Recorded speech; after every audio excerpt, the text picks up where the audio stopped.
You want a piece of me, boy? Nuclear launch detected.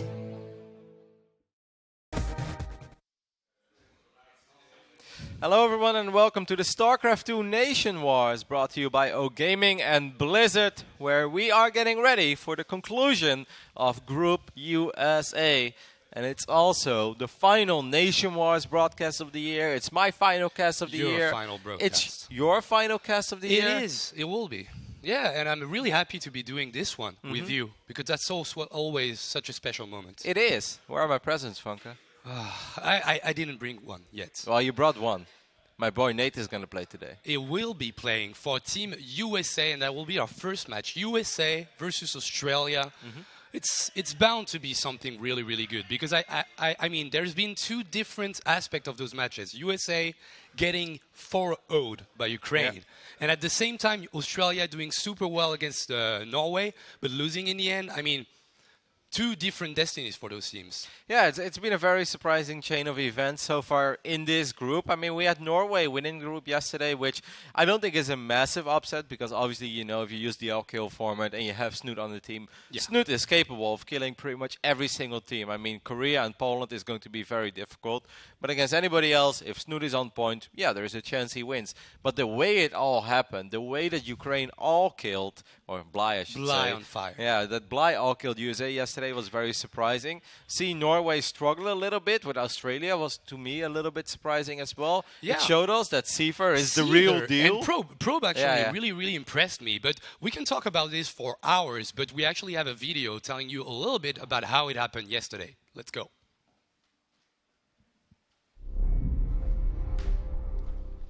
Ukraine contre l'Amérique, honnêtement, moi je mettais tout sur l'Ukraine parce que Bly, j'adore son style. Pour l'Ukraine, Bly qui défonce tout le monde et qui bat 2 fois d'affilée Nib. Zealot is helping. Oh my god, more Ling streaming through. Monishikori is late. GG, Bly! I don't know, the third base actually is being evacuated, but that's actually just game. Neeb has faced him plenty of times in the past, and it was all on Neeb, basically, to get the 4-0 or the 4-3, whatever it was. And we all know that Neeb is a god, but I felt that Neeb played more against Zerg than he played against Bly. And when you go up against Bly, you gotta do things a little different, or you will get Bly counted. Et deuxième match de la journée, c'était Australie contre Norvège. We all predicted that Norway would win, which actually ended up happening, but Australia had a greater showing with the players that we didn't expect. So Probe looked really, really strong, and then Seether ended up looking strong too, but just a little unsteady versus Snoot. Gold and the last game, also producing way more banelings than last time. Look at this around, 360 swarm of lings and banelings, and suddenly everything explodes from Seether and Australia. This looks like game over. The medevacs go down. That is it. GG. Une rencontre super tendue. Ça finit en 4-3 pour la Norvège avec un Snut qui s'incline face à un Scyther. Terran australien sorti de nulle part qui fait une game parfaite sur Vanny. Derrière il s'incline malheureusement, mais mine de rien, un match super tendu. Il fait 1-2 contre Snot au final, mais genre la game qu'il gagne, il gagne quand même. Il était en déficit quoi, donc il vient de derrière et il arrive à finalement la gagner. Les deux autres games il était trop derrière justement pour revenir. Et du coup je pense que s'il s'adapte un petit peu et s'il y a le rematch, je pense qu'il y a moyen qu'il se débrouille mieux. But Snoot's one of his best matchups is versus Terran right now, so I guess it makes a little bit of sense that Snoot was able to take the 4-3 win. Le dernier match de la soirée était vraiment le plus serré. On a eu 2 hommes forts, Bly qui était en feu, qui a été jusqu'à 7-0 avant de se faire retourner par Snut, qui lui-même a fait un reversal kill, et ça a été serré vraiment jusqu'au dernier moment. That fight is gonna be the last one. Bly will have to tap out even though he scored 3 times. This is GG. C'est simple, hein, c'était Bly contre mon petit Snut, hein. Et finalement c'est Snut qui l'a remporté 2-1. Honnêtement, c'était 2 gros joueurs, les 2 méritaient de passer, mais il y a toujours un perdant. Le perdant, c'était Bly. The amazing player. I'm actually looking at Marine Lord. He loves that guy. Bly actually took out 3 players in a row and even defeated Snoot in his ZVZ. But there's a love story between Norway and Nation Wars. And in Nation Wars 4, it actually repeated itself when Norway's ace, Snoot, was able to reverse all-kill Ukraine in the last match of the night. That was just a great best of 7 altogether, and you should definitely watch it. Et au final, il l'avait annoncé, Bly, ça allait être un BO3 entre lui et Snut. Celui qui l'a emporté, c'est le Norvégien. Voilà, donc on a nos premiers qualifiés pour le Monde of Fate. I really love these videos, Funk. I think they're very well done. It's awesome to see the passion of the Frenchies. And I have to say, I was a little tired in the beginning of the day because I've been sitting around for a while just waiting for this cast and waiting for these games to start. But after I saw myself literally make the worst fun of all time, I'm wide awake. God, I hate making myself, I hate looking at myself while I'm making cringy jokes. And the delivery is really off, I guess. That's it for my potential career as a stand-up comedian. Feels bad. It's okay. I really do feel like you can be pretty funny. I think TKL, the king of lies, you know, you've been doing some he loves puns, and that's one pun that I'm pretty sure he really enjoyed. So no worry there. So Norway qualifies yesterday. That was just a great moment. I'm really happy to see them in the round of 8. We can see the group asset right now. Totally different games, as I said. 4-0 in a way, 4-3 the opposite way, and then once again, really tense match for the winners match. It's going to be awesome, man. I'm very excited, and it's really hard to call this one as well. I would still put my money on USA just because I have so much faith in Neep. But eventually, you know, he's going to have to really show up. And so far, this has absolutely not been his tournament. He looked pretty vulnerable against England, even though he still had a good showing, of course. I think it was 3-1 in the end. I mean, that's nothing to be ashamed of. But it wasn't as convincing. In any of the games that he won, it was always quite close. And the game that he lost was kind of a stomp, actually. I mean, it was a flawless game by the Muslim. And then yesterday, Neep also did not look like that, you know, unstoppable force that we kind of thought he was. And he has been a little while ago. You win Kesbaka, people will be expecting stuff from you, and even though we mentioned that it was on the back of PvP, it also meant that he was in a global form in terms of skills that should translate to performance in Nation Wars 4. But so far, as you mentioned, a little bit shaky. This is a country asset for USA. Nathanias as a team captain, we can talk a lot about it. He has some build, but can he really make something happen against Australia with 2 Terrans? In all honesty, I think Nate has had a great showing so far in this Nation Wars, and I'm not saying that because obviously he's my man. We could be married maybe one day because I love Nate. Just but no, that. like just the games that he's played, he hasn't won yet. But yesterday against Bly, I think the closest game that Team USA had was Nathanias his game. Also looking at this, looking at this graphic, by the way, I just realized how old I am when I see that Neep is born in 1998. You know, 1998. We were enjoying the World Cup finals win. Man, I was about to say, I was thinking of the World Cup as well. Of course, 1998. I remember that. Like, I remember in France. Quite vividly, actually. Quarterfinals, Argentina versus Netherlands. Great goal by Bergkamp in Marseille, the real hometown of Le Tot, even though we always call every French city Tot's hometown. He's from Tours, right? No, he's supposed to be he's from Tours. He's from Porsche as well. And whenever we are in Paris, he's from Paris. And even in Montreal, apparently Todd is Canadian too. You know, wherever they speak French, it's Todd's hometown. But Marseille is actually kind of at least close to Marseille. Puck, can he make something happen against Australia? I think he's like, in the middle of being a living god like Neeb and Sanyas that can have like proper games, and he showed it against Bly. Then you have Puck. He's supposed to be like.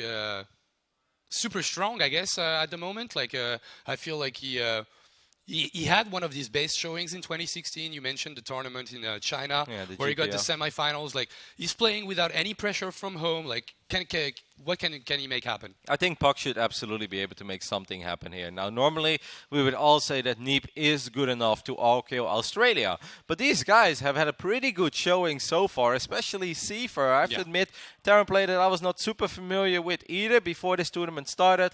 But everybody on Twitter has been saying he's the real deal. And his games have been looking good so far. Igas is obviously a little bit of a wild card, and he had a close game against Snoot. Igas can always pick up a map win. He's a real veteran, I think, by now. He went to so many WCS tournaments, made top 16 multiple times, even back then when it was WCS America. And then there is Probe, also a very young guy, who I think looks a lot like Snoot, by the way. So I call him the Jens from down under. And it was really funny when I met him at Leipzig. I was like, oh, what? You're not Snoot? Snoot's brother? I was like, oh my God. Snoot's cousin? Snoot's got a brother from Australia. That's awesome. No, but Pro played great. It was really fun watching his games yesterday. That game on Overgrowth against Solo. If you guys missed it and you want to watch two guys that you normally don't see in the semifinals of an IEM go up against each other. Really fun game. I think that kid is really good. Showing is PvP build too with the force. The adapt, it was sexy, awesome. It's really, really cheesy, but at the same time, so well executed. It was actually super fun to watch. That's probably a move we'll be able to show you in some best stuff in the future. But Australia definitely has a shot. The question is, I guess, are you a believer? Like, can Neeb just win this tournament, this game for USA? According to Mr. Bitter, I will always be a believer because he likes to post that image on Reddit every 3 months. So, yeah, I am. Well, He's really good. let's not wait any longer, Funka. Let's hear from the captains to see how they feel about their upcoming match.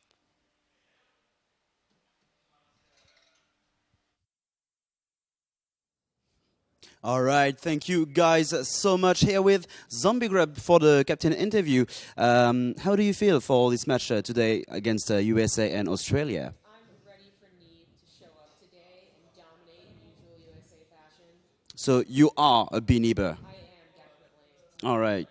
And you can also show that you are a Beanieber on Twitter using the hashtag USA win, or if you are supporting Australia, it's Aus win, of course.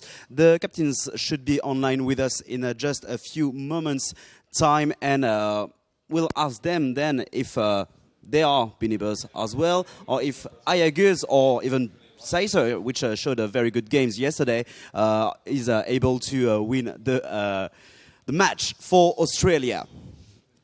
Do we have the captains, guys? No? Oh. 30 seconds, Okay. says the tech guy. So we have 30 seconds to film. How do you feel about Paris? You've been there for 3 days. Okay. Yeah, I actually went around Paris today. I went to the Eiffel Tower. So Yeah? good question. I'm super tired from it too because I didn't have Wi-Fi. So I traversed Paris trying to find some place with free Wi-Fi. Failed. And had to figure out the subway. Yeah, if you try to find free Wi-Fi in Paris, you will fail, unless, of course, you go into a Starbucks, but I guess it's not that free. So it's quite hard to have internet inside the city for anyone, and especially for tourists. But in the end, you enjoyed it. Oh, yeah. It was actually excellent sites. I really love the architecture. I was going to be an art history major before I decided to just do 3D animation. So this is the place to be if that's the case. It's pretty awesome. All right, and we do have the captains with us right now. Hello, guys. Well met. Well met. Is that a ramen burger? Or chicken burger? I can't see. It is the legendary beast found only in the United States, known as the KFC Double Down. Oh, my bad. Double down. Powerful enough to clog your arteries in one sitting. All right. How are you, Ayaguz? Yeah, I'm alright. Just kind of fucking terrified looking at Nathaniel's burger display. It is terrifying, so much cholesterol available on this picture. Of course, you guys will play tonight to be able to face Ukraine for the qualifying match of Nation Wars. So I'm going to start with Team USA.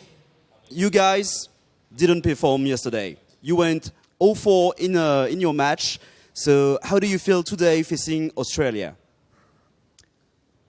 Honestly, it was obviously a very rough match. Bly is a beast, and kind of goes without saying, just based on how well they were able to play throughout the rest of the day, that he's a very difficult opponent.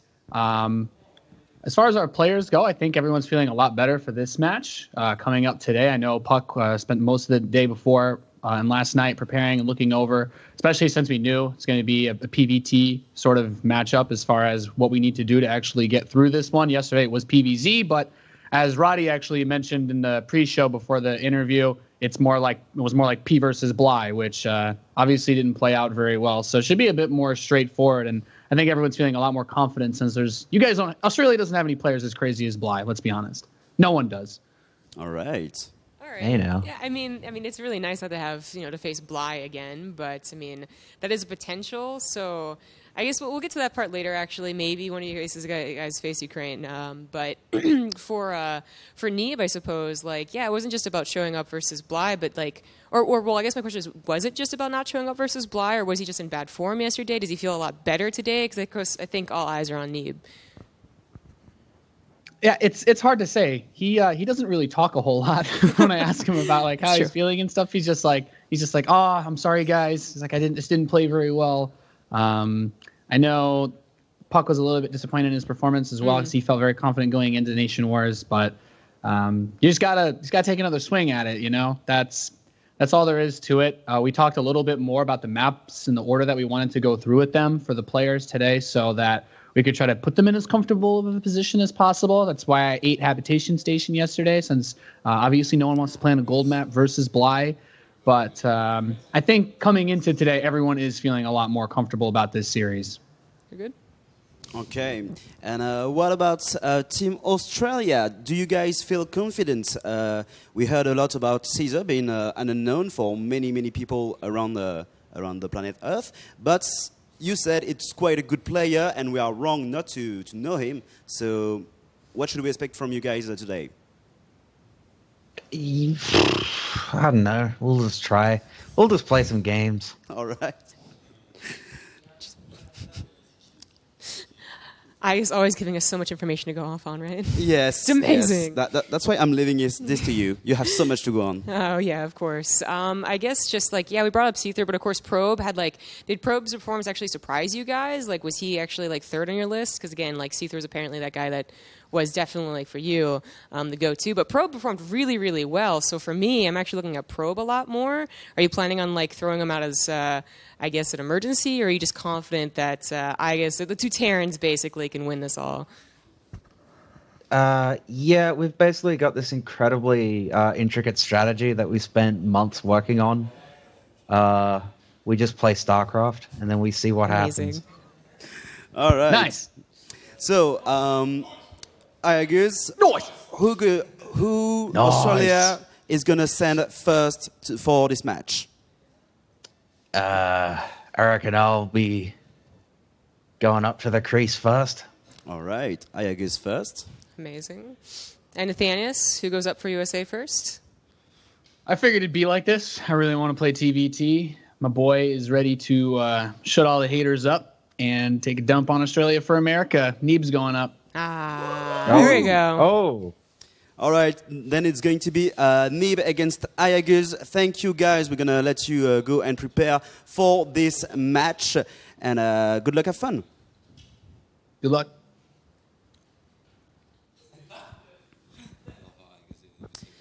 Please. Take it away, Zombie Group. Take it away. Take it away. What am I supposed to do? Well, I guess, please. We're going to send it back to the caster then. Thank you guys so much. It was a lot of fun. Amazing. Surprising opening match over here. Yes. Focusing on that first. Neep versus Igus. Not what I would have predicted. Yeah, but also a really cool game to watch. Just all in all, strategy-wise, you can wonder why they didn't send Nathanius again. Yeah. That was their first pick, but Nate is a great Reaper. Yeah. You send him in, see what happens, and he dies. Yeah. Just kidding, Nate. I love you. But he mentioned I'm no good at TVT. I don't want to play TVT. Yeah. If I send myself first, I'm gonna play TVT. I'm useless. He believes he probably has a better shot against somebody else. But there's also, as he mentioned, let's shut up the haters. Let's send Neeb. Would be nice as well for the confidence, just to get a couple wins under his belt. If he gets an all-kill here, then suddenly his stats in Nation Wars start looking a whole lot better. Of course, guys, we want to hear from you. Who do you guys at home think is going to take this one? Hashtag USA win. Or are we going to see another upset already in this still very young season of StarCraft 2 Nation Wars 4? Hashtag Owls win. It should have been Owls win. Aussie. Yeah. Yeah, we could track down the hashtag Aussie. Maybe hashtag oi oi oi. Oi, oi, oi. Yeah, it's actually easier to type. I agree. But yeah, a pretty cool match, and I guess it would be interesting to see if Neeb can instantly just all kill and set things straight. Take a look at the predictions that we made. Now it's worth noting that we make these predictions before we know who is going to come up first. Now obviously if I would have known that Neeb starts, then maybe I would have slightly changed my prediction, because the way that I saw it, Funkai, is that Nathanius starts, goes up 3-0, then eventually falls, and then either one of the two Protosses loses one game, but the second Protoss will close it out. Easy. That's how I thought Of course. how this Nation War was going to go. But now with Neeb starting, it's a little different and it's kind of harder to predict, but we all have a unanimous agreement that we think that USA is going to take this one. Yeah, 4-3 for both Zombie Grub and I, and as you mentioned, Roddy, 4-2 for yourself. Echo will be the first map. PVT on this map?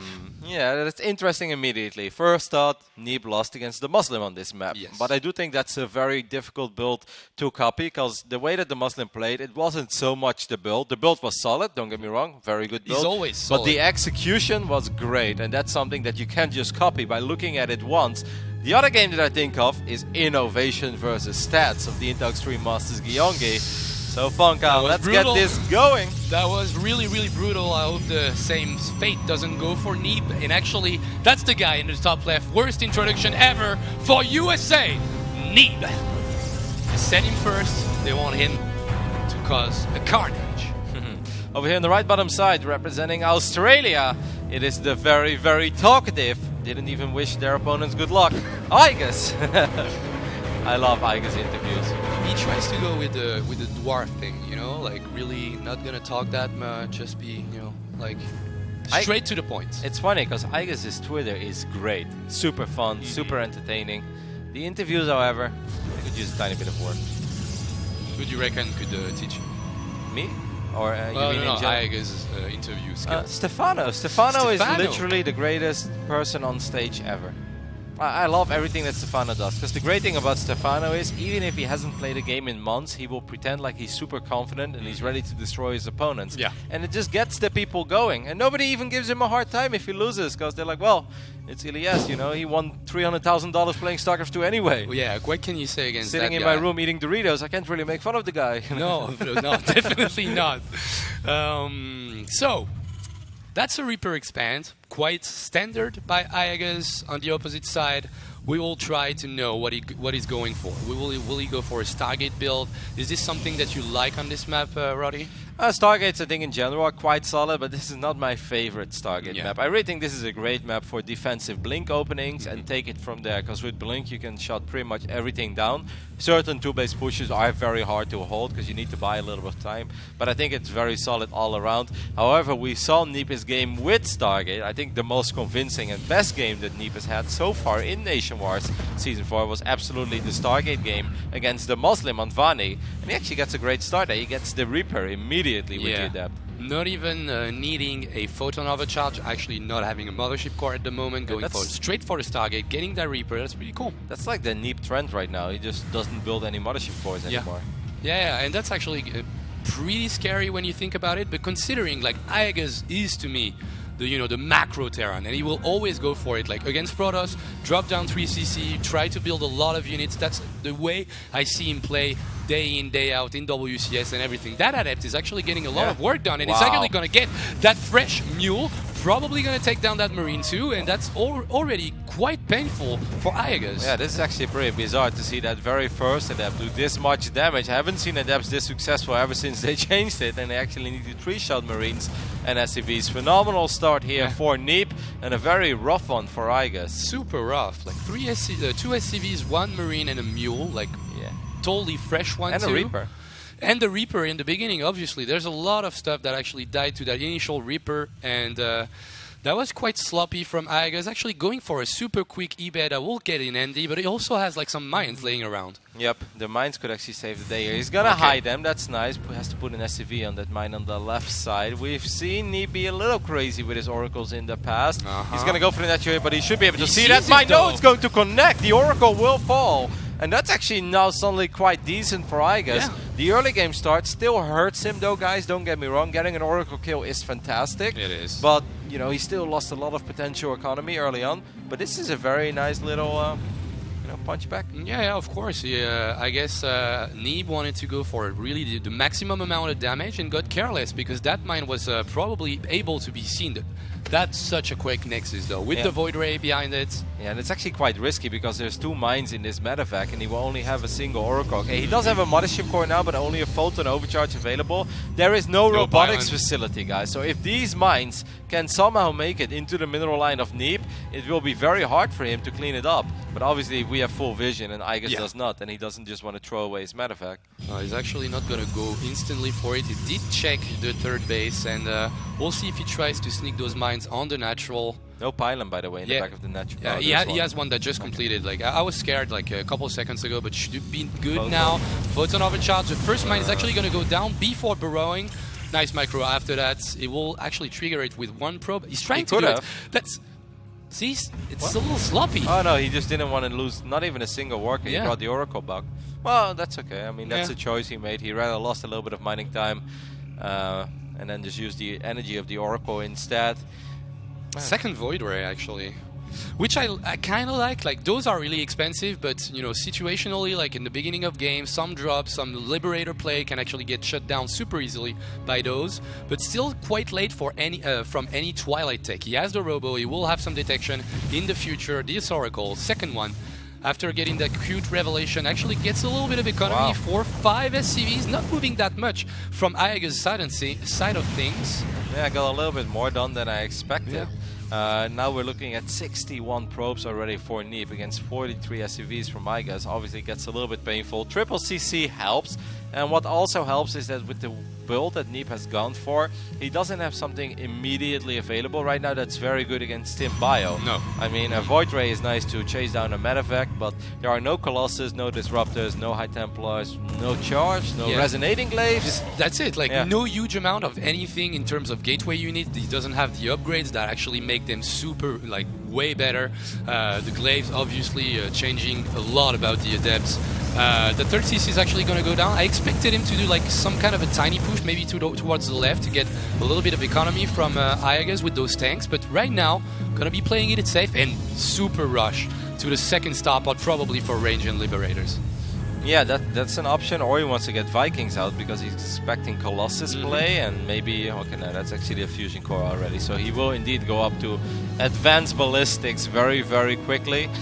It means that he's going to play and prepare for a longer game. Yeah. I guess didn't really want to move out and apply real pressure because his stim is quite late, so maybe he felt like, well, even if Neep doesn't have anything that's, you know, particularly good against Stim Bio, I have no stim, so what am I gonna do?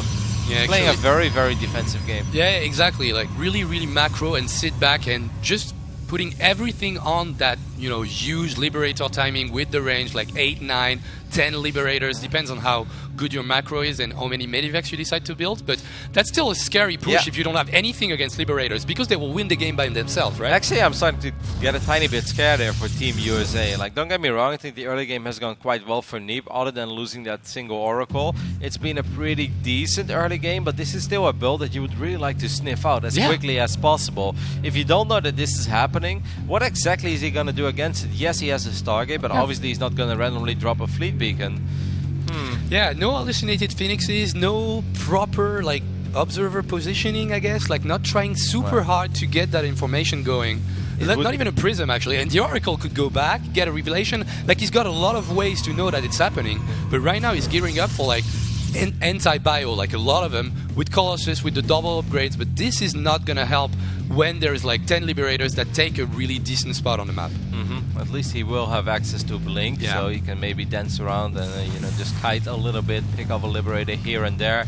But it's getting a little bit scary, and obviously if Neep would fall here in this very first match, then Team USA is going to be in a lot of trouble. Alright.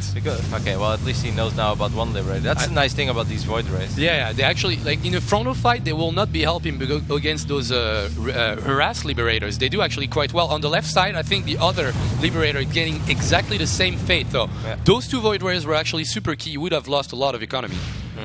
Yep, if he didn't have any Void Rays at all, especially with Advanced Ballistics finishing up, then even the Stalkers are going to have a very hard time. There are multiple moments. Neep is actually getting very aggressive here. One Colossus is a little bit exposed. Alright, the second Liberator didn't siege yet. A tiny bit of bio going for, you know, a sneaky attack on that Colossus, getting it down. That tank not useful at the moment, but Neep is going to get cleaned out for him. Yeah, that's actually a pretty decent fight, I think, for Igas. He reset the Colossus count. Very weird fight for Neep to take. Yes, he did have 1-1 upgrades there, but he didn't have charge yet, and he didn't have a Warp Prism on the other side of the map either, so he couldn't immediately reinforce. Maybe he just felt better that he felt that this game went better for him than it actually went, and he could just run across the map and win. It wasn't the worst thing in the world, but normally when you make trades like this and you have no answer to Advanced Ballistics yet, that's not a very good sign for Protoss. How many Liberators do we have? Like, I think we have three with the other one that is actually hidden in the top side, but soon will be 6. Like, he still needs like a proper amount of Liberators, and the fact that he killed a couple of them, he needs a little bit of bio in the ground, obviously, but like he still needs to wait a little bit, even though the upgrade Advanced Ballistics was here. So I guess the resetting a little bit of the Liberator count wasn't that bad, but I agree that Neeb could have done better with this attack. Yeah, he lost quite a few expensive units in that exchange. He is on 4 bases though, so you could say that it's not the end of the world to lose Colossus here and there, but it just felt a little bit random and a little bit awkward to commit that much. Gotta be careful here, the Colossus is gonna eat a couple of big fights. Steam forward, a lot of Stalkers coming in from the north side, but I don't think this is a very good fight for Neeb. No. Look at these Stalkers just melting away. Once again, just melting away to those Liberator shots, but I still believe that Aegis could do so much better. He that's has a free Advanced Colossus. Ballistic. Okay, that's a free Colossus indeed, but Aegis actually takes a lot of time to realize that he could have gotten it. Like, I guess both He's setting up a drop on the north side. Yeah, he was he is. unloading units, so Aegis was a little bit distracted. Now again, Neeb leaves a couple of units behind as he was taking care of one unit that was coming from the north side. Getting blinked on by a lot of Stalkers, I think, on the north side, and that's actually going to clean it up. That was 2 medivacs, so I guess defending that propel is actually good, but if he walks to that Widow Mine, landmine... I feel like this is Aegis' moment right now. A couple of mines were left behind, but these units from Neeb are out of position. Neeb is transitioning. First Disruptor on the way, Fleet Beacon, extra Stargate. This army is very low on HP. There aren't that many medivacs. Can he take care of the Liberators? Yes, he can. Yeah, 1-1 upgrades both sides, but the 2-2 is about to complete, and that's not a good fight at all for Aegis. That didn't set his Liberators the proper way, and now getting cleaned up by all those Colossus with the +2 attack. Everything falls for the Australian Terran, and that's going to be a really, really tough call now to get that game going. He needs to siege up those Liberators. That mine, can he make a difference? Man, a very hectic game, very scrappy game, I felt. Yeah. Mines are just positioned right now in between these armies.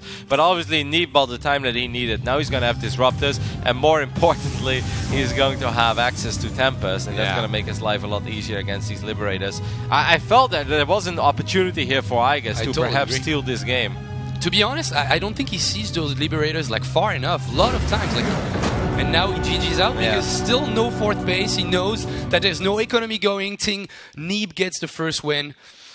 Scrappy games, really, really scrappy game. Probably a little bit of tension on Neeb's side and Maybe Aegis. as well, maybe feeling the pressure a little bit. Yeah. I kind of liked the build from Aegis. There really wasn't that much wrong with it, and obviously getting the kill on the first Oracle was super nice. After that, he played it very slow for a while, but when things started gearing up after that first attack, I thought, well, perhaps the dream is alive here. Yeah, the dream is totally alive. And for Maynard, he says 4:30 a.m. no problem, let's go boys. But for the moment, actually Australia just lost one of his EV hitter in the name of Aegis, just lost to Neeb from the train. That's actually top dedication. Traveling home for Christmas with husband, presents, and hashtag NW4. Hashtag believer as well. I like it. I'm watching a little bit of Starcraft in the train. Cookies over here. How I watch hashtag Nationwide Sport thanks to Aspinets. Yeah, it's actually here. Yeah. We can get some of those cookies. It's a nice picture and a nice cookie. Like, It's a definitely beautiful super cookie. tasty. I love them. Keep the tweets coming, of course. You know, we've received a couple of cool tweets over the days, but we want to get more. I mean, last year we got super creative and, you know, I would almost say an overwhelming amount of tweets. Yeah. So if you guys are watching Nationwide in fashion, please share the passion with us. Hashtag NW4. I thought that was going to be the next player, but no, it's just our hashtag. We still need to wait a little bit. Who do you think they send right now? Like, Probe would be the obvious... no, actually, no. Seether? It's up in the air. I'm not sure how confident Probe is in PvP, but maybe Probe looked at the game that Neeb played on Daybreak against Tigo, and he's like, well, you know, I think that I can get myself in a similar position, and from that point on, I don't think I would lose 4 or 5 Disruptors to a single shot. But Seer also makes sense. I mean, the guy had a great showing against Snoot, especially the game on Vani. That was awesome to watch. So I don't know. We'll see. I'm curious. Either way, I think it was a very fun first game, and also a close one. Yes, Neeb won. But again, it wasn't that smackdown, you know? No, not at all. Like, he's not feeling it yet, I guess. Like, some pressure going on. And now in 4 seconds, he'll know who will be facing in the next game. PvT or PvP? It's going to be Probe. All right. I mean, Probe showed us a 6th strategy already Cheeky in build. PvP. Yeah, maybe he has a second one that's also like a really easy win if it's not scouted properly. Neeb scouting in this game in PvT, it's a different matchup, obviously, but wasn't on points. You can maybe hide some stuff and get that easy PvP win. But against Neeb, that was... Like, after Kespa Cup, you have to give it to him. Like, he's probably one of the best PvP players in the entire world. Like he beat Zest. He did like some amazing plays at Cats Back Up. So it's kind of weird. Indeed, we haven't maybe seen the greatest Neep ever so far in this tournament, the Nationwide Season 4. But his PvP over the last few months has been ridiculously good. So I truly hope for Probe that he has something special in store for us. Because I feel if you play Neep's game, well, there are very, very few people on this planet that can out-micro and, basically outplay Neep when it comes to Blinkstalkers and Disruptors. Yeah, I agree. And even like in terms of standard all-ins that you could see in PvP with the Robo Proxy, like there's been a lot of players that tried that against Neep, and every time his defense was proper. In the bottom left, for USA, gets a first win against Australia today. It is Neep. Sometimes Funka players have to grow a little bit into a tournament as well, and maybe that is what's happening for Neep. Perhaps from this point on, things will only get better for him and Team USA. I know a lot of people out there hope they go very far. Over here on the right top side, having the support of Maynard all the way from down under. If Maynard was watching me, I know I would give it my all. It would be an A++ performance. Can it be an A++ performance for this man as well? It is Probe. Our little Jens from down under. The Jens from down under. Yeah. I like the ring of it. Sounds good. Sounds good. And it was really interesting to watch play yesterday. We said it like proper macro game, but also that possibility in PvP to be quite aggressive, quite cheesy, and he did that super well yesterday. We'll see if he can make it happen against Neeb. And even his PvZ against Snoot on this map, I don't think it was bad at all. No. It's just mostly Snoot was very good. I think there's many ways to look at the outcome of a StarCraft 2 game, and people often look at micro, macro, where did it go wrong, or what was the biggest mistake. But I mostly felt that Snoot played very well, and it was a good showing from Pro. There honestly wasn't that much wrong with his strategy or his build order or the timings that he went for, and not even his micro. Obviously there were some moments where maybe he could have split his army a little better or have a few more sentries for a few more force fields, but it was mostly Snoot playing very good. Honestly, not him messing up or playing bad. But to be honest, Snoot was like on a really good day yesterday. Like the stamina, the wide variety of build, and just crisp and clean control and macro all over. So that double gateway opening, obviously both players went for double stalker, both of them. Probably going to meet up on the map in early Mothership Core, so pretty defensive play, I would argue, for now. Yeah, in PvP you kind of have to, right? If you don't make a Mothership Core, I mean, if you chrono boost out 4 Stalkers, then you can kind of deal with the double adept openings, but it can still get a tiny bit tricky if they just completely ignore your first 2 Stalkers and go super deep in. You don't want to lose 4 probes in the beginning of a PvP, because things can get very ugly after that. It just gives so much freedom to the opponent to kind of do whatever they want, and they will always be a little bit ahead. So it makes sense, and in this matchup we do see a faster Mothership Core from Neep. And Neep is also a big fan of scouting with his Mothership Core. We saw that in some of the other games as well. Yeah, he's actually going for it at the moment, but could get intercepted by a Stalker, and that's not a duel that he wants to have. Double Stalker, actually.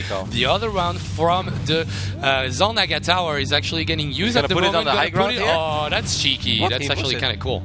Yeah, I'm surprised he moves it there. Perhaps Probe was afraid that he was going to get baited in. Sometimes you chase something, and then suddenly you have 2 Stalkers behind you show up. So Probe is already expanding while dropping the Twilight. Neep is expanding as well, but not dropping the Twilight yet. Does Neep still have a Probe on this side of the map? Yes, he does. And probably Proxy Gateway could be added in at some point, or maybe even slow Warpings could work. 4 Stalkers towards 4, but up the ramp, it's actually going to be a tough fight to get from Neep, obviously. He needs those 5th and 6th Stalker that's he'll probably just swap in 2 Stalkers and they will be done by the time that the other 2 Stalkers join. Yeah, you should have like a 8 to 6 situation, I think. Yeah, it would be important for Probe to actually get high ground advantage there. I mean, 4 against 8 can actually get very ugly. Oh my god, he gets a sentry. If he gets a sentry, he really needs to go to the ramp. Yes. If Probe does not go to the ramp, yes, Photon Overcharge is great. He's going to lose that Stalker, maybe? No, getting a lot of shots, maybe getting a little bit ahead because of this. The sentry is going to be a little bit useless though. Yeah. Not the DPS that he wants. First Photon Overcharge going down. 1 Stalker lost a piece. The second pylon is actually in range. Nice micro from Neeb, getting that pylon out of the way. I think overall, I think Probe should be fine here because he has another Photon Overcharge available. It's a shame for him that he lost his one Stalker, and you can see the pressure that Neeb is applying. There actually no probes being built right now. Good micro there by Neeb. Can he save all the Stalkers? Perhaps he can. Where is that Immortal? Where there's really a big need for some reinforcements right now for Probe. Does he have one more Photon Overcharge? Yes, he does. Nice micro from Neeb, to be honest. Like, he actually got a lot of those Soul Immortal. Stalkers. Yeah. He needs that Immortal. He has the Robo. That's one of the reasons that he doesn't have that many units. That Robo was super early, but still no Immortal on the field. Well, he does have Guardian Shield. He could also bring the Mothership Core to the front right now. It still adds a little bit of HP and also some DPS. Now he's going to Chrono Boost out that first Immortal. Neeb is getting 2 Adepts as well. That could complicate things. I like this build a lot from Neeb. He's applying a lot of pressure. He's going to be able to get a free Stalker there as well. He's going to be able to get the second Stalker. Cancels the Shade. Goes for the probes instead. Alright, and actually pulling all the probes from the mineral line here on the natural from our Australian player. He's actually losing a lot of economy. That Stalker getting warped in right on the field, gets taken out before entering the play. And now it's 5 Stalkers against 3. Those 2 Adepts don't deal that much damage. 8 probes down, 9 probes down, and now Neeb will go back for a little and transition into a proper macro game with 20 probes more than his opponent. A massive economic advantage for Neeb. I think perhaps the best thing that Probe can do right now is just run across the map and try to win. I mean, the only thing he has going for himself is that he has Blink. But yeah, I mean, he's going to go up against Pylons. There's already an Immortal out now. That's probably never going to work. Rough spot for Probe there. He got the Sentry. He just got it a little bit too early. If you get a Sentry, you need to be closer on top of that ramp, because a single force field could have bought him a lot of time for maybe an Immortal, or then you can get Pylons up the high ground as well. You know, there's 2 spots where basically the Stalkers have to go up a ramp. Yeah. Okay, went behind to go Dark Shrine. I don't mind that one at all. We actually saw Neeb not being totally ready for the Dark Templars the other day when he went up against the UK. T-Ball got a lot of work done with his DT, so I don't mind it, but from this point on it's obviously going to be a very rough game for Probe. Yeah, obviously actually down in every single regard right now. Like, economy wise, there's nothing he can do to get back in this game. He's trying right now with double Probe, and I think he actually chrono boosted both Nexuses, but I don't see it happening, and especially because Neeb is not going to go the long way on this one. He's like, okay, I guess you don't have probes, I've got a 6 economy, 6 gateway, Prism, Blink, let's finish this. Does Neeb have an Observer? Yes, he does. Yes, 1. Yep, it's right there. Oh my god, these Stalkers are super trapped, man. What a rough game for Probe. There's a good chance he's going to end up losing 1 or 2 more Stalkers here. At least he gets 2 Stalkers from Neeb. Well, that could have gone a lot worse. Oh my god. That actually somehow turned out decent. That Hero Stalker actually going to get 2 kills. Might have gone for 3, but that would have been super close. But now Blink is about to finish in 10 seconds. Okay. This is looking super rough for Probe. Yeah, Probe needs to get his own. He needs to get his own Observer, so he can snipe the Observer perhaps of Neeb. That's the only thing that he could possibly hope for. Does he still have that Sentry? No, he doesn't have it anymore. Neeb is getting another Observer now at home as well. Neeb is asking himself the question, I'm so far ahead, what can I still lose to? Well, Dark Templars could somehow turn this into a very weird game. Exactly, and as you said, he's chrono boosting this one at the moment. There's not even a fully charged Mothership Core for Probe. He just built it again to power up those DTs, and there is not that much to defend. 1 Photon Overcharge, a Pylon goes down, double Sentry about to fall on the right side. Those Stalkers are not winning this fight, and this is looking as good as it gets for Neeb. GG 2-0 for the United States of America. Yeah, that was a convincing game of Neeb. That's the Neeb that we all, are so familiar with, and the Neeb that we love. Just early on, some aggression, delayed his stack, wanted to apply the pressure. I think he had very good micro. He ate a couple of shots too many when he was trying to hold position micro, and it was slightly in range of that first Photon Overcharge. But every single time he saw a Stalker that he could have taken out, he went for it immediately, was not indecisive, never second-guessed himself, and he just kept warping in more Stalkers because he's like, hey, this is going well. And from this point on, it snowballs. Like PvP early game, it's still a little bit similar to old school PvP where every volley of Stalkers can really make the difference. Yeah. And as soon as Neeb got a couple of volleys off, because he got that very first kill immediately, he's like, cool, I can keep on doing this because this is going very well. Yeah, great game by Neeb, nothing else to it. Such a cute variation, getting those 2 Adepts after the initial 8 Stalkers. That was actually super smart, getting to, change a little bit the dimension of this fight and, threatening the main at the same time. Our next Australian player will be Seether. So, well, we know it will be Seether because he was the only one remaining, actually. But yeah, a Terran again. So PVT, not as dominant in PvT before. PvP looked great. Like, okay, That's the Nib we all know and love. What about PVT against somebody that's arguably the best player for Australia? They've all been saying that. Like I said, Igus' Twitter is great, as he made a tweet after his game as well, asking Santa Claus if he could please improve a tiny bit in TVP with much love, Igus. Well, Igus, I hope your dreams may come true. Yeah, maybe we'll show you. Caesar will show you the way against Nib. Actually, they do need to make something happen, and they need to make it happen now because already down 2-0 for Australia. Well, we'll see with that game 3 after the break. Let's see ya.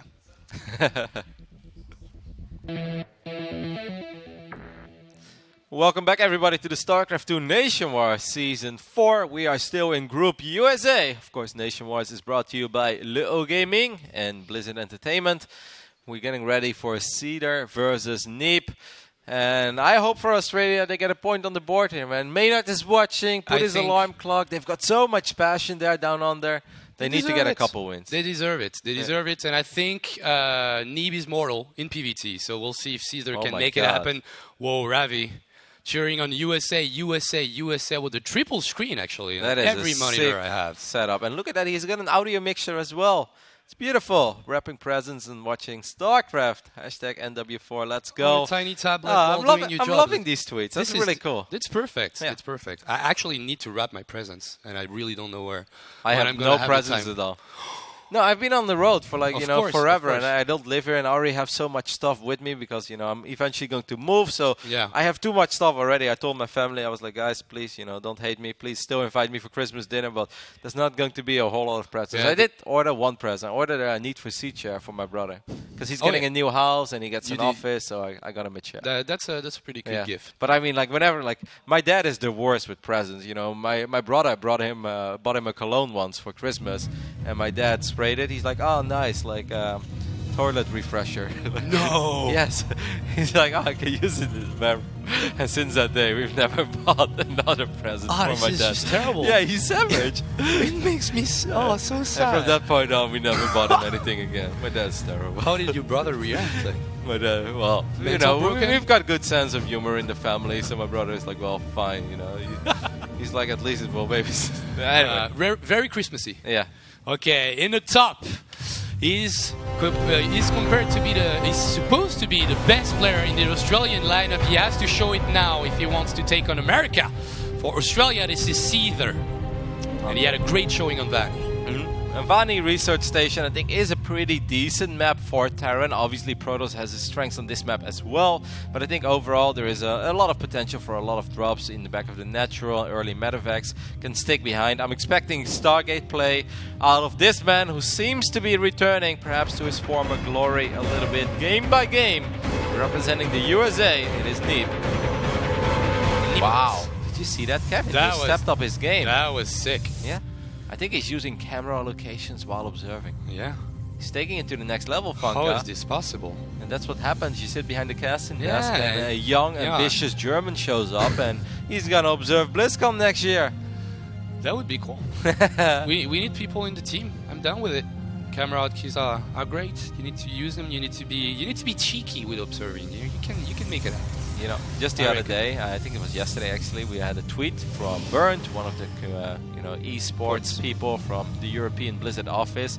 He wished all the StarCraft fans in Korea, or the StarCraft guys like Todd and Natosis and stuff, a Merry Christmas. But he also said the word cheeky has to disappear in 2017. He did say that? Yeah, it hurt my feelings. I was like, how am I supposed to cast if I can't call anything cheeky? Or how are we going to be functioning with this? That Reaper is actually doing a lot of damage. Yeah, we could talk about this game. Sorry, guys. That Adept not going to get the second shot here. But really quick Nexus from Neep, so just getting a little bit punished by that random Reaper, just getting a little bit of damage done. Mothership Core wasn't out. I must say good micro though by Neep, because this is one of these maps where the mining pros of the assimilator are a tiny bit exposed. So if the Reaper shows up and your unit is not out yet, I always end up losing 2 probes. Neep did a good job in pooling workers over and over again, so he didn't lose any, but at the same time he lost a little bit of mining time, which we saw in the income graphic as well. Yeah, for a couple of seconds there he was being down. So this could be defensive Blink, but this could also be a Dark Shrine build. Neep I would say 1 out of 4 or 1 out of 5 games against Terran, he likes to open up with a Dark Templar drop.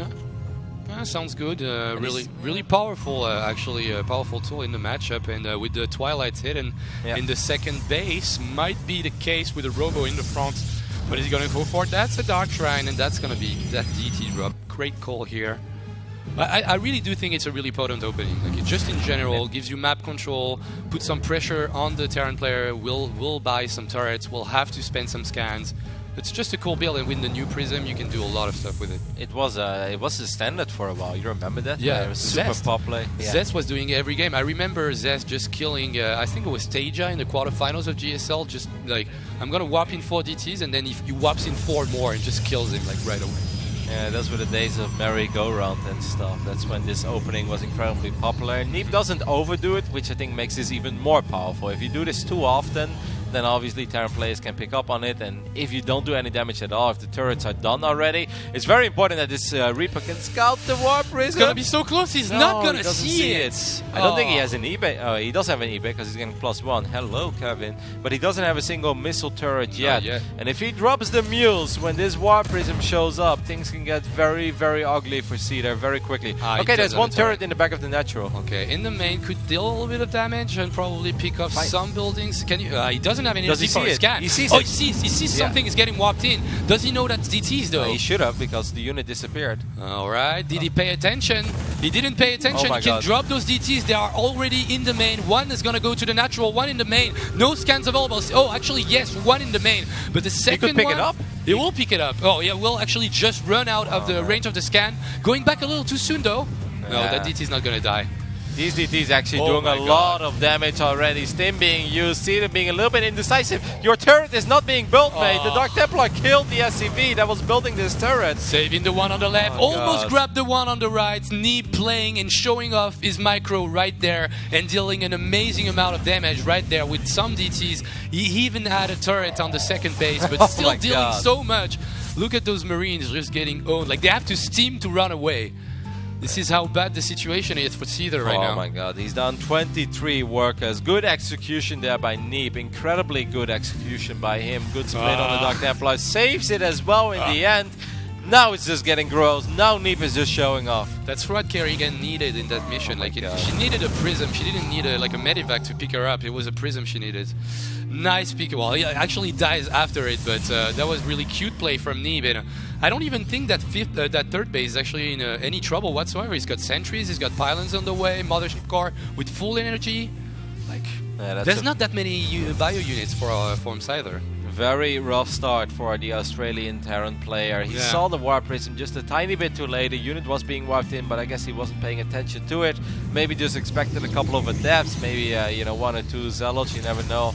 Reaper finally shows up. This Reaper is going to be a little bit annoying. Maybe it pulls the units out of position, by the way. If it does, it's an amazing play, but no. Neep doesn't take the bait. Actually, will defend it with some with some probes, but not reacting in time right there. And losing already 9 probes. Actually going to go for the fight. Offensive blink, and those units are a little bit trapped. Nice evac with the medivacs. This actually went incredibly good for Cedar there. This Reaper was still being active as well in the natural. Picked up 4 kills total.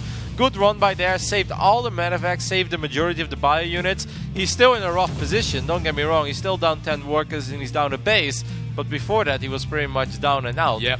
Right now, there is a fighting chance. Oh, he did take a lot of risk, didn't lose that much, and got amazing value out of it. And just that's the kind of play you need to do to get back in a game where you were pretty down, to be honest. Double Liberator are going to set up on the right. Is he going to go for a harass or just start sieging that third base? Is Blink done? No, right? We can take a look. Yeah, Blink is Blink is here. He started with the usual Blink and now going to go into those resonating waves. I'm surprised by the lack of vision from Neep on the left side here. No observer though. He's going to set up these Liberators. If Neep is going to step into that, it's going to be a little bit tricky. And he decides to go back instead. Photon Overcharge is not going to come here. Man, this is really good play by Cedar. Yeah, Cedar is actually playing out of his mind, just taking all the right engagements and tactically just outplaying a little bit. But those force fields were key, and then anticipating the pick-off with the Blink Stalkers offensively blinking right there. 3 immortals, that's not something you gotta kill. This could be a very good moment for him as 1-1 is done and a few more reinforcements are coming in. Unfortunately for him, Neep is intercepting the reinforcements. Widow Mines will not connect with anything. Good Photon Overcharge there by Neep as well. this game is getting very tense. Obviously, Cedar hasn't done great stuff, but he needs to do a tiny bit more. Yeah, but he needs maybe to pull back a little bit with those reinforcements. Actually going to try to gather up his entire army, resetting that Liberator, but that Blink, like there's nothing he can do. I'm surprised that he's actually trying to fight this rush army. the third. Yeah, exactly. Just go for the probes. Now he's going to move all the Liberators. This could be the moment that Neep decides to go for it. Yes, he does. Yeah, he was too indecisive on this one. Now there's plenty of Stalkers to get rid of those Liberators, and that's a 3-0. Neep takes it. That was some kind of a 2-base timing. He just started the third CC. I was like, okay, I'm gonna get all my units cleaned. He missed his opportunity. There was no Stalkers to begin with. There was like 4 for Neep. Like he couldn't do anything. But then those warp gates actually finished. He warped in a couple of Stalkers. And suddenly he was able to take the fight. It was a great move by Neep to put his forces a little bit more to the north to cut off these reinforcements. Yeah. That was incredibly well done. But I think that at that point, Cedar should have just been like, all right, I'm going to stop the rally, just put them to the middle of the map, stop it there, and immediately steam forward and take out all those remaining probes. And that Nexus was pretty exposed as well. He could have even slightly repositioned the Liberators at that point. Yeah. And yeah, there is a chance that eventually all of that gets cleaned up. But if he takes down 10 more probes and maybe even the Nexus, then I'd say it's worth it, because Neep went pretty far up north. I totally agree with you, because he showed that he could actually handle some multitask with the Reaper play and the double jump. Like he was actually super clean with his micro. Like obviously you don't want to lose your units while you're actually boosting to the third, like getting the Nexus, but he could do some stuff like resetting the Liberators on the main ramp, getting that drop inside. There was a lot of stuff that he could have done, but sadly Neep just playing perfectly well with that interception on the reinforcements, Zerg style actually. You're dropping all those units away. Oh God! I'm gonna get you. What? Somehow, no. The mix between you and me ended up looking like a pig. Yeah, that's just weird. Yeah, it was like half of our faces though. Yeah, it's a little bit. It looks a little bit like pig. But this is creative, I guess. But I don't know. it's also unsettling a little bit. Yes, I've always thought these face swaps are a little bit creepy. Last minute Christmas card drawing, making. All right. Oh my God, so many tweets only. I can't even keep up. Starcraft Support from New York City. Let's go, Neep. The last thing I want to say about that game, though, is that obviously, we saw perhaps some opportunities where Cedar could have done slightly more. But I know there's a whole bunch of Terran players out there that are face-bombing right now. I was like, God, shut up, guys. He was dead after the Dark Templars. Yes, he was in an incredibly rough spot. So all the kudos to Cedar for even making that somehow a playable game where maybe he got something done. We're just looking, at the bright side where perhaps he could have made it even closer than it was. But obviously, we have to go back to the DTs. Things look very rough. Does he come back? I think so. I also agree. Cedar. Yeah. He had a great showing. He did take a lot of damage. And those are the worst games. If you're a Terran player in TVP, those are the worst games. You pretty much anticipate it. You don't have turrets everywhere. And then you suddenly get outplayed by some great micro in the Prism. You lose a lot of units. But it did make a pretty tense game after those outplays that he made just after that. And he had the opportunity to make something. So that's the reason I guess they're just trying to revive him.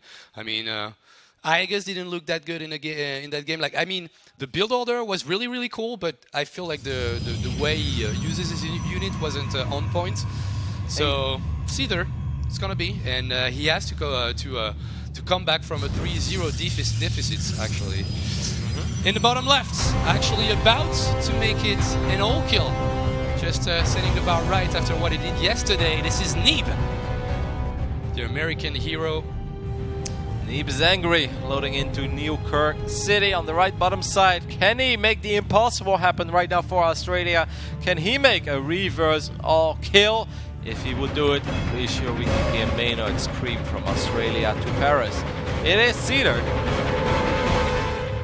Even though this is a 3-0 lead for USA, I've been really enjoying the game so far. I thought all the games had some interesting moments where, you can theory craft about, and that's pretty much what I love most about StarCraft. It's not just watching the games, it's always thinking about, but what if X, Y, or Z happened? How would the games play out from that point on? And, the games have been entertaining, but Neep has been looking pretty dominant. Yeah, he's been looking at the level that we expected from him and actually carrying Team USA tonight. Will he be able to do the 4-0? Cedar add some stuff to actually say in this game, and I want to see him like in a normal, proper game where he doesn't get that much damage dealt to him. in the early to mid-game stages, because that hurt him a lot and maybe pushed him away, well, pushed him towards the 2-base timing instead of going for a simple macro game. We'll see. Imagine if he would have picked up those Marines that he was putting in his first 2 medevacs, just like 3 seconds sooner, flies south, sees the Prism right when the Dark Templars are being wiped in. He drops them, goes for the Prism, perhaps chases it down, or at least forces a cancel on the DTs. It's a completely different game, because at that point, A, he knows he's going up against Dark Templars, B, maybe he doesn't have to worry about the Prism anymore. Just everything would have changed, and that's always so fun about Starcraft, right? Like 1 or 2 seconds can make all the difference in the world. Once again going for a probe defense. That was pretty nice in terms of anticipation, I think, from Neeb, realizing that he would need to take the fight to the Reaper right away, so he doesn't get to go inside the mineral line, go in the back, because actually the Reaper is actually super hard to catch when he goes in the back on Nuke or Precinct. There's a lot of room to maneuver around as a Terran player.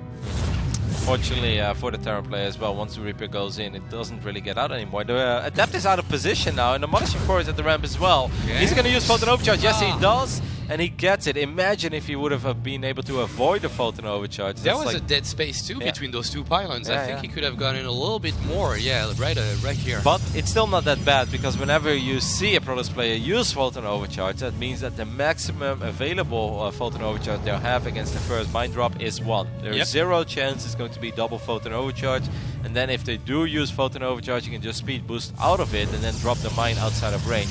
So unfortunately for Sida, he did lose the Reaper, but it wasn't for nothing. Yeah, it wasn't for nothing at all. And as you mentioned, against the mine drop, it's gonna come in handy with only 1 Photon Overcharge available for the Protoss player.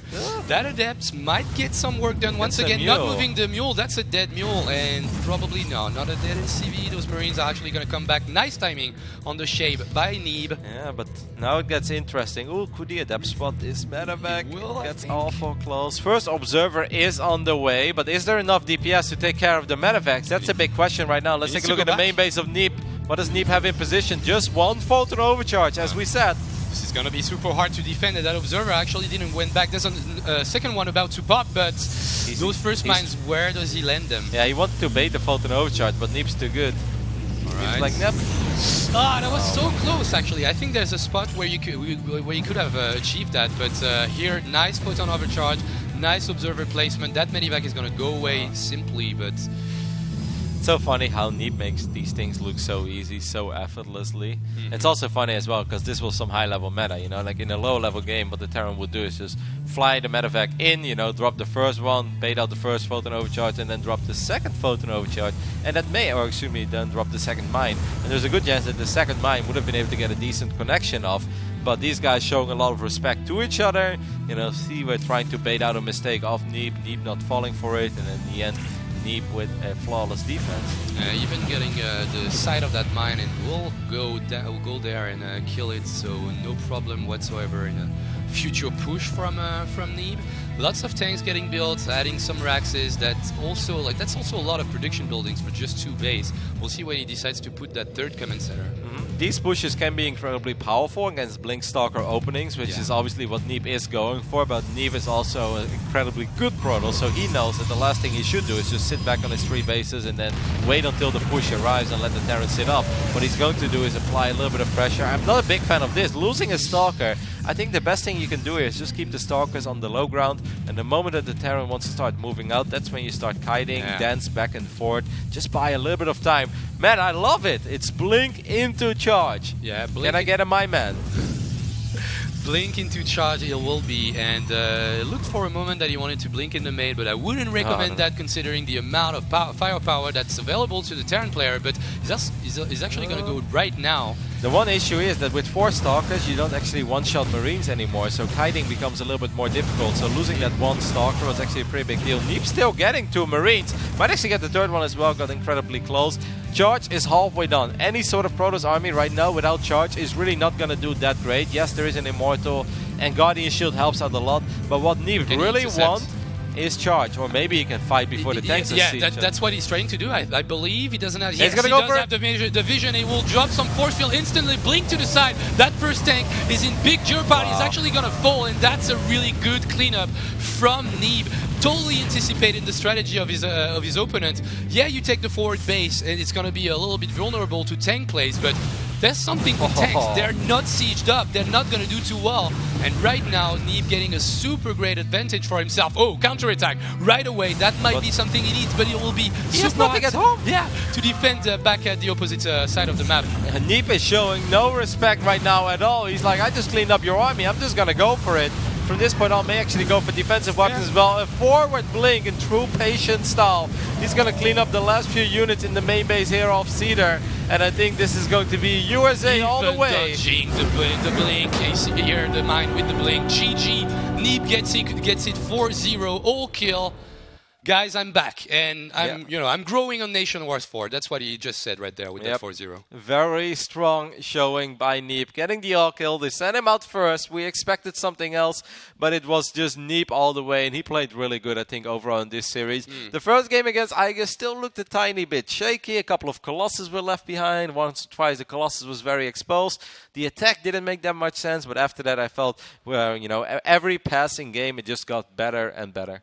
Getting in the groove with everything here in that best of 7, and that's what we meant. Just go for the attack right away, just don't let the Terran player set himself up the way he wants it to be. You just avoid getting some shots while you walk up the ramp. Like everything was just planned out perfectly. Force fields on point.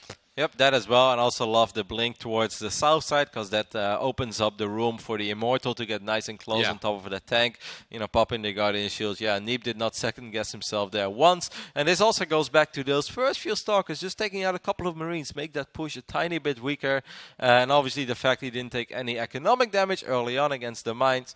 Just a very solid game. Good showing by Neeb. Yeah. So Ukraine, you better be ready because Neeb, well, I won't say because Bly, you're not the only one who's on fire. Exactly. Yeah, Bly and Neeb are now literally on fire. We'll see about Bly today because we haven't seen him play yet, but definitely for Team USA, Neeb woke up today feeling like he wanted to win this game, win this best of 7, and he did it with class, no problem.